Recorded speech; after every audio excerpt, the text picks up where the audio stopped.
কথা জানাতে চাই, তার কারণ তিনি যেভাবে আমার পরিবারের পাশে দাঁড়িয়েছেন এবং আমার পাশে দাঁড়িয়েছেন, আমি চিরকৃতজ্ঞ তার কাছে থাকব। আমাদের আরও সতীর্থরা এখনও জেলে বন্দী আছে, তো আমাদের তাদেরকেও বার করানোর জন্য আমরা চালাব।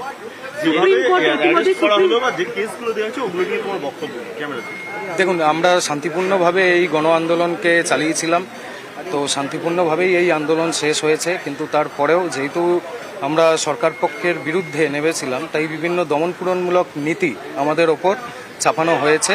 কিন্তু তারপরেও মহামান্য হাইকোর্ট যে রায় দিয়েছে সেটি আমাদের পক্ষে দেওয়ার জন্য আমি চিরকৃতজ্ঞ। রাজ্য সরকার বেল ক্যান্সেলেশনের জন্য কলকাতা হাইকোর্টের গতকালকের যে অর্ডার, সেটার জন্য একটা ফাইলিং করা হয়েছে রাজ্য সরকারের তরফ থেকে, সেটা নিয়ে আমি এই বিষয়ে কোনো কিছু এখনো জানি না। অবশ্যই জারি থাকবে। আমরা যেই লড়াই শুরু করেছিলাম সেটার 27শে আগস্ট একটা সার্থকতা পেয়েছি, কিন্তু আমরা সফলতা পাইনি। সফলতা সেই দিন পাবো যেই দিন আমরা দিদিভাইয়ের জন্য সঠিক বিচারটা নিয়ে আসতে পারবো।